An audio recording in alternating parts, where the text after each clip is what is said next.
Welcome to this my YouTube channel PCS online classes. जैसा कि मैं आप सभी को बताया कि मैंने पीसीएस ऑनलाइन क्लास जेपीसी की तैयारी कराने के लिए बनाया है। हम सभी जानते हैं कि इस बार जेपीसी के द्वारा 7वीं से 10वीं जेपीसी ली जा रही है। इस संदर्भ में मैं आप सभी को आज जेपीसी के द्वारा जारी की गई नई नियमावली और सिलेबस को विस्तार पूर्वक समझाऊंगा। जब हम किसी एग्जाम की तैयारी करते हैं तो सबसे पहले हमें 2-3 बातों को दिमाग में रखनी चाहिए। पहला कि अगर हम किसी एग्जाम की तैयारी कर रहे हैं तो उसका सिलेबस क्या है, पिछले साल में इससे कितने क्वेश्चन पूछे गए, किस प्रकार के क्वेश्चन पूछे गए, हमें इन चीजों को ध्यान में रखना पड़ता है। क्योंकि अगर हम जिस एग्जाम की तैयारी कर रहे हैं अगर उसके रणनीति के बारे में नहीं पता है कि हम उस एग्जाम की तैयारी कैसे करें, उस एग्जाम का स्वरूप कैसा होना चाहिए, तो इसलिए इस बार जेपीसी के द्वारा जो एग्जाम कंडक्ट कराई जानी है, मैं आप लोगों को बारीकी से बारीकी ये बताऊंगा कि जेपीसी की तैयारी कैसे करनी है। इस संदर्भ में मैंने आज जेपीसी के द्वारा पूछे गए जितने भी प्रीवियस ईयर के क्वेश्चन पेपर है, मैं उन्हें विस्तार पूर्वक यहाँ पे आप सभी के सामने बताऊंगा।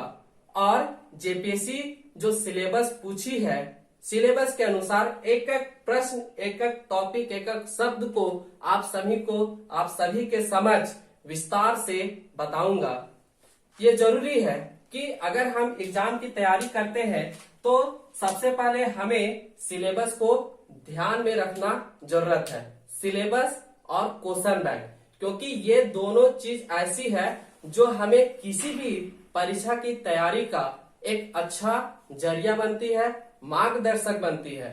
अगर हम कहीं पे किसी एक उदाहरण के जरिए इसे समझते हैं, अगर हम किसी युद्ध में जाते हैं, युद्ध में जाने से पहले हमें बहुत सारी रणनीति बनानी पड़ती है। हमारे पास किस प्रकार का हथियार होना चाहिए, हमारा दुश्मन किस प्रकार का है, उसकी शक्ति को आंकना चाहिए। उसी प्रकार वही सेम रूल इस परीक्षा की तैयारी में हमें लगानी है। इसलिए सबसे पहले आप सभी को लगेगा कि क्या हमें ये सिलेबस को जानना जरूरी है, क्या हमें क्वेश्चन बैंक को जानना जरूरी है। बिल्कुल, क्योंकि ये दो चीज ही है जो आपको एक सही रास्ता इस तैयारी के लिए मार्गदर्शन करेगी।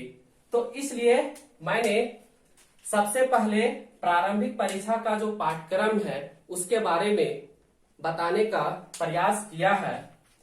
आप सभी जानते हैं कि जेपीसी में पहला पीटी होता है, दूसरा मेंस होता है, तीसरा इंटरव्यू होता है। जेपीसी के द्वारा 3 स्टेज में ये परीक्षा ली जाती है।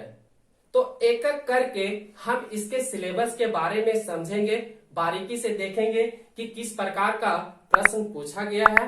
आइए, प्रारंभिक परीक्षा के जो पाठ्यक्रम है इसमें 2 पेपर होते हैं। पहला सामान्य अध्ययन पत्र 1 होता है जो 200 मार्क्स का होता है। सामान्य अध्ययन पत्र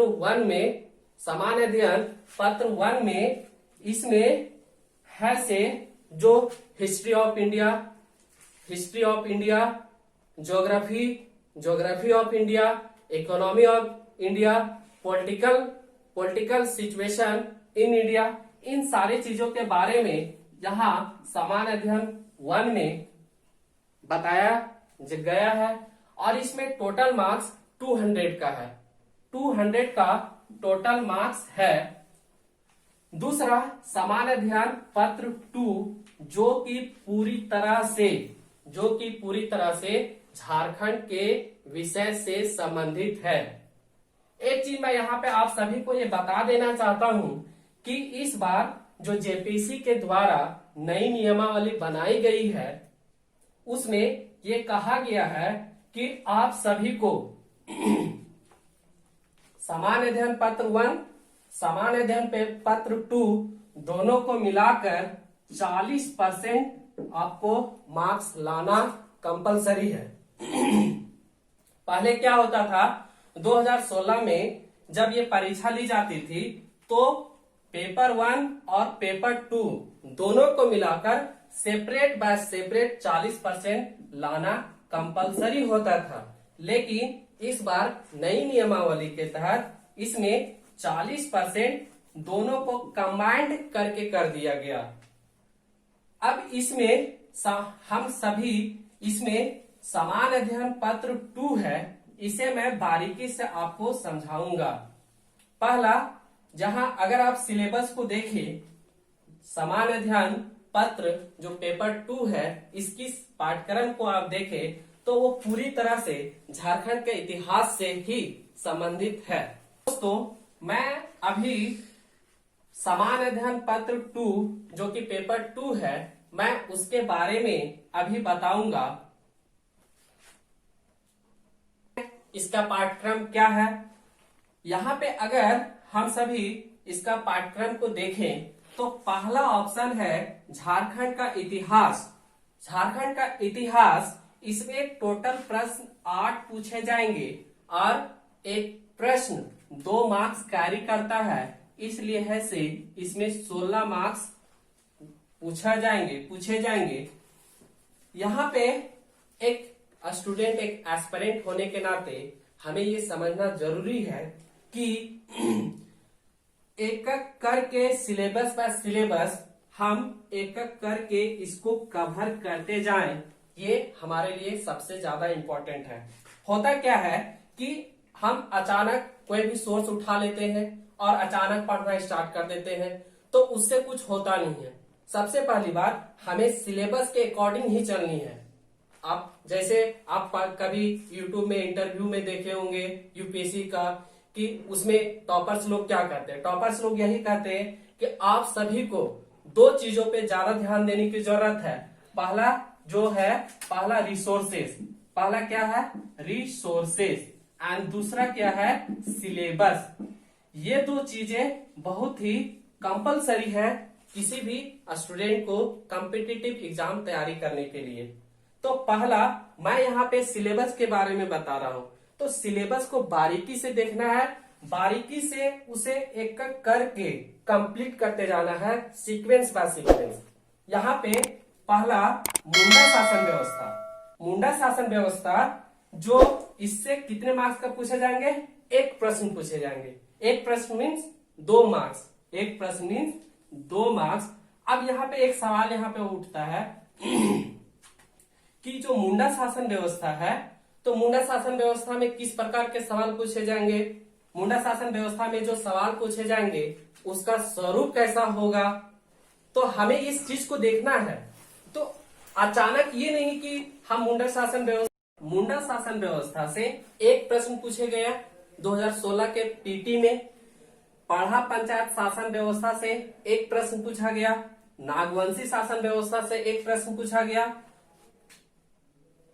पढ़ा पंचायत शासन व्यवस्था से 1 प्रश्न पूछा गया, मांझी परगना शासन व्यवस्था से 1 प्रश्न पूछा गया, मुंडा मानकी शासन व्यवस्था से 1 प्रश्न पूछा गया, ढोकलो सोहर शासन व्यवस्था से 1 प्रश्न, जातीय पंचायत शासन व्यवस्था से 2 प्रश्न। एक बात यहाँ पे इंटरेस्टिंग है कि आप सभी जब आप क्वेश्चन पेपर को जब एग्जाम हॉल में देखेंगे, क्वेश्चन का जो पैटर्न है जस्ट इसी प्रकार से रहेगा। जब आप क्वेश्चन को जैसे ही पलटे, आपको दिखेगा मुंडा शासन व्यवस्था से संबंधित 1 प्रश्न, ये जो अभी बताएं, इससे संबंधित सीक्वेंस बाय सीक्वेंस है से एक एक प्रश्न है से यहाँ से पूछा जाएगा। तो आप जैसे अगर आप तैयारी करते हैं सीक्वेंस बाय सीक्वेंस, अगर आप सिलेबस के अकॉर्डिंग तैयारी करते हैं तो क्या होगा, आप जब क्वेश्चन को एक्सपीरियंस कीजिएगा तो पहला में ही जब अगर आपका क्वेश्चन अगर राइट बनता चला जा रहा है तो आप उस समय से अपने आप को एक पॉजिटिव वे में रखेंगे और आने वाला जितने भी क्वेश्चन होंगे आप उसको बहुत अच्छे से टैकल कर पाइएगा। अब यहाँ पे क्या है, मुंडा शासन व्यवस्था। सबसे पहले हम इस सिलेबस को जानने से पहले 2016 के प्रारंभिक परीक्षा में जितने भी सवाल पूछे गए हम उनके बारे में पढ़ेंगे और उन्हें विस्तार से समझेंगे कि इस चैप्टर से, इस सिलेबस से किस प्रकार का क्वेश्चन पूछा गया। एक बात यहाँ पे और ध्यान देने की जरूरत है कि 2016 का जो प्रारंभिक परीक्षा है वो नई पाठ्यक्रम के नई सिलेबस के बेस पे लिया गया था। इससे पहले भी जेपीएससी 5 जेपीएससी कंडक्ट करा चुकी है, लेकिन उसका जो पाठ्यक्रम 2016 के प्रारंभिक परीक्षा के पाठ्यक्रम से बिल्कुल अलग था। तो मैं यहाँ पे जो इसका न्यू सिलेबस है उस सिलेबस के बेस पे इससे संबंधित जितना भी प्रश्न पूछा गया है मैं आप सभी के को बताऊंगा। पहला एक क्वेश्चन मुंडा शासन व्यवस्था से जो पूछा गया है, क्वेश्चन क्या है, प्रारंभिक काल में इनमें से कौन मुंडा जनजाति के भूईहरी पहाड़ा के अधिकारी नहीं थे? ऑप्शन क्या दिया है, ए कुंवर, बी लाल, सी करतो, डी पाट मुंडा। तो इसका जो आंसर है पाट मुंडा होगा। इस क्वेश्चन से एक बात तो हमें समझ में आ गई कि जब अगर हम जातीय पंचायत शासन व्यवस्था पढ़ रहे हैं, जनजातीय शासन व्यवस्था पढ़ रहे हैं, तो हमें इस बात को ध्यान में रखना पड़ेगा कि जितने भी शासन व्यवस्था है उनसे संबंधित जितने भी अधिकारी हैं उन्हें हमें याद करना होगा। तो ये है तरीका पढ़ने का और ये है तरीका सही तरीके से तैयारी करने का। दूसरा क्वेश्चन क्या पूछा है, प्रारंभिक काल में महतो के कार्यभार से पहले उरांव ग्रामों का पुरोहित एवं लौकिक प्रधान कौन था? पहला ऑप्शन दिया है पुजार, दूसरा बैगा, तीसरा गोड़ायत, चौथा इनमें से कोई नहीं। क्या होगा आंसर, आप लोग बताइए। तो इसमें जो आंसर होगा ऑप्शन बी होगा, ऑप्शन बी होगा बैगा। तो हम क्या देख रहे हैं, पहला मुंडा से पूछा, दूसरा क्या पूछा, उसके बाद है से पढ़ा पंचायत शासन से व्यवस्था से पूछा, तीसरा जो क्वेश्चन है वो पूछा गया है संथाल के सामुदायिक व्यवस्था में मांझी का उप प्रधान कौन था? संथाल के सामुदायिक व्यवस्था में मांझी का उप प्रधान कौन था? ऑप्शन नंबर ए प्रधान, दूसरा मुस्तंजीर, सी परानिक एंड डी गोड़ायत। आंसर क्या होगा, इसका जो आंसर होगा वो परानिक होगा। इससे आप लोगों को क्या समझ में आ रहा है, समझ ये आ रहा है कि इसमें जो जितने भी अधिकारी हैं जातीय शासन व्यवस्था से जितने भी अधिकारी हैं हमें उन्हें याद करना पड़ेगा, क्योंकि इससे संबंधित सवाल पूछा जा रहा है। क्वेश्चन बैंक का क्या काम है, क्वेश्चन बैंक का यही काम है कि हम उसके स्वरूप को समझें और उसी के अनुरूप हम इस एग्जाम की तैयारी करें। चौथा क्वेश्चन पूछा है नागवंशी शासन व्यवस्था से। नागवंशी शासन व्यवस्था से क्वेश्चन क्या पूछा गया है, नागवंशी शासक राजा दुर्जन साल, आप सभी इसके बारे में सुने हैं, राजा दुर्जन साल 1628 ईस्वी में मुगल सम्राट जहांगीर को वार्षिक कर देना स्वीकार किया था। वार्षिक कर की राशि थी, मतलब इसमें क्वेश्चन क्या कर रहा है, प्रश्न ये कर रहा है कि जहांगीर के द्वारा नागवंशी शासक दुर्जन साल को जेल भेज दिया गया था। जब आप लोग विस्तार से इसके बारे में पढ़ेंगे और जब मैं बताऊंगा तो वहां पे है से आप लोग इस चीज को देखेंगे कि किस प्रकार से जहांगीर ने नागवंशी शासक राजा दुर्जन साल को जेल भेज दिया। जेल क्या था, जेल ग्वालियर का जेल था और उसे इस शर्त पर रिहा कर दिया गया कि आपको है से इतना वार्षिक कर देना पड़ेगा। तो यहाँ पे पूछ रहा है कि वो वार्षिक दर क्या था, वार्षिक कर क्या था। तो ऑप्शन क्या दिया है, 7,000 रुपया, 9,000 रुपया, 6,000 रुपया, 5,000 रुपया। तो उत्तर क्या होगा, ऑप्शन नंबर सी 6,000 रुपया। अब एक क्वेश्चन जो पूछा गया है, जैसे हम लोग जानते हैं कि इसमें 8 प्रश्न पूछे जाएंगे, तो अभी जो है से 8 प्रश्न इससे संबंधित क्वेश्चन पूछे जाएंगे। क्वेश्चन नंबर 5, क्वेश्चन नंबर 5 क्या है, मुंडा मान की शासन व्यवस्था को किस अंग्रेज पदाधिकारी ने मंजूरी दिया था? ऑप्शन नंबर ए थॉमसन, कार्रियल, C Cleveland and D Thomas Wilkinson. तो इसका उत्तर होगा option number D Thomas Wilkinson. कि मुंडा मान की शासन व्यवस्था को किस अंग्रेज पदाधिकारी ने मंजूरी दिया था? उसमें उत्तर होगा थॉमस विलिंगसन। आप लोगों में से कई को ये लगेगा कि इस प्रकार का प्रश्न को सॉल्व कैसे किया जाए। जो स्टूडेंट पढ़ते हैं इसे बताने के लिए बहुत ही, इस प्रश्न को उत्तर देने के लिए आप सभी को इसे विस्तार पूर्वक पढ़ना पड़ेगा। मैं आगे इस सिलेबस को बताने के बाद इन सारे शासन व्यवस्था के बारे में विस्तार पूर्वक बताऊंगा। इसके लिए आप सभी को हमसे इस YouTube चैनल से जुड़े रहना होगा। इसके लिए आप इस YouTube चैनल को सब्सक्राइब करें, बेल आइकन। अब क्या है, कौन सा कथन ढोकलो सोहर महासमिति के लिए सही नहीं है? ढोकलो सोहर शासन व्यवस्था, इस टॉपिक से संबंधित जो प्रश्न पूछा गया है क्या है, तो चलिए पढ़ते हैं। कौन सा कथन ढोकलो सोहर समिति के लिए सही नहीं है? ऑप्शन ए, पंचायत राज चुनाव का विरोध किया, पंचायती राज का समर्थन किया, जातीय प्रथा का समर्थन किया, मुंडा मांगी व्यवस्था को स्वीकार करना। दोस्तों, इस प्रकार का प्रश्न को सॉल्व करने के लिए आप सभी को डिटेल से पढ़ना होगा। डिटेल से इस चीज को पढ़ना होगा। तो इसके लिए है से मैं जब भी इसको पढ़ाऊंगा मैं इन सारी चीजों को विस्तार पूर्वक बताऊंगा। एक भी क्वेश्चन इस टॉपिक से छूटेगा नहीं। तो अब इसका जो उत्तर है वो क्या होगा? उत्तर होगा पंचायती राज का समर्थन किया।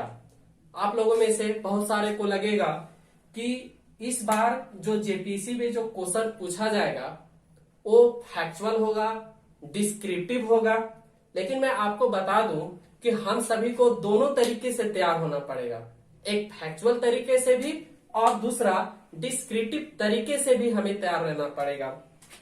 अब इसका जो हमने जैसे पढ़ा ढोकलो सोहर महासमिति, तो इससे क्या पता चल रहा? ये पता चल रहा है कि हम लोगों को तैयार कैसे करना है। जब भी हम कोई चीज पढ़ाई करते हैं तो इन सारे टॉपिक में हमारा अप्रोच कैसा होना चाहिए। क्वेश्चन पेपर पढ़ने का यही उद्देश्य है। अब लास्ट जो बच गया जातीय पंचायत शासन व्यवस्था। जातीय पंचायत शासन व्यवस्था से कितने प्रश्न पूछे जाएंगे? 2 प्रश्न पूछे जाएंगे। इसमें जो है से प्रश्न किस प्रकार का पूछा गया, चलिए पढ़ते हैं। जिसने जंगल को साफ किया और खेती के लिए तैयार किया उस परिवार को क्या कहते हैं? ऑप्शन है भुइंहार, चलो पच्चो, बैगा, पुजार। मैं आप सभी को 2 सेकेंड देता हूं, आप इसका उत्तर कमेंट में लिखिए।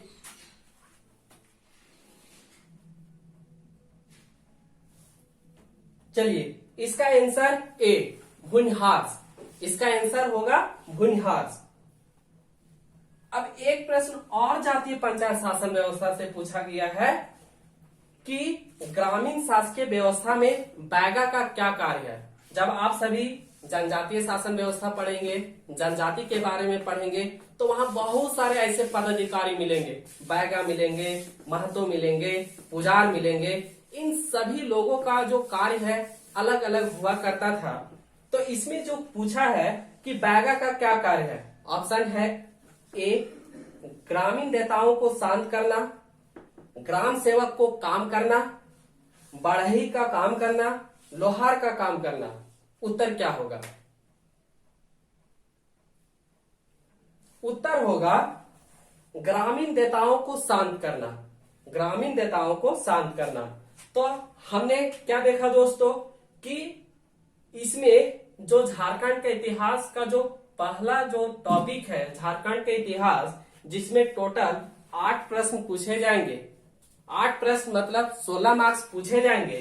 तो हमें बारीकी से एक एक करके, क्या होता है कि जब हम तैयारी करते हैं तो कोई भी चीज उठा के है से पढ़ना स्टार्ट करते हैं, वो पढ़ाई का सही तरीका नहीं है। जब हम सिलेबस को देखें, सिलेबस को आप पलटिए, सिलेबस में झारखंड से जो पेपर 2 है उसको देखिए, क्या है? मुंडा शासन व्यवस्था, नागवंशी शासन व्यवस्था, पढ़ा पंचायत शासन व्यवस्था, मांझी परगना शासन व्यवस्था, मुंडा मांगी शासन व्यवस्था, ढोकलो सोहर शासन व्यवस्था, जातीय पंचायत शासन व्यवस्था। आपको एक एक पॉइंट आपको याद करना जरूरी है, क्योंकि बिना पॉइंट को याद किए हुए आप चीजों को समझ नहीं पाइएगा, क्योंकि यही चीज है जो आपको एक सही रास्ता और सही तरीके से ले जाएगा। इसीलिए ऐसे मैं सारे शासन व्यवस्था के बारे में विस्तार से पढ़ाऊंगा और इससे जितने भी इंपॉर्टेंट डॉक्यूमेंट हैं, इंपॉर्टेंट पीडीएफ है, मैं आपको डिस्क्रिप्शन बॉक्स में प्रोवाइड कर दूंगा। आप वहां पे जाके पीडीएफ डाउनलोड कर सकते हैं। तो इससे आगे का जो पार्ट है दोस्तों, आज हमने झारखंड के इतिहास के बारे में पढ़ा, इसके सिलेबस के बारे में पढ़ा, इससे रिलेटेड जितने भी प्रीवियस ईयर क्वेश्चन पेपर पूछे गए उसके बारे में पढ़ा। अब नेक्स्ट वीडियो में हम लोग पढ़ेंगे topic number B. Topic number B में जो दिया गया है उसको हम लोग विस्तार से पढ़ेंगे और उसका जितना भी प्रीवियस ईयर में प्रश्न पूछा गया है उसके बारे में पढ़ेंगे। अगर आप सभी को ये वीडियो पसंद आए तो चैनल को सब्सक्राइब करें, शेयर करें और बेल आइकन को प्रेस करें, ताकि मैं जब भी वीडियो डालूं इसका नोटिफिकेशन आपको तुरंत मिल जाए। धन्यवाद। जोहार।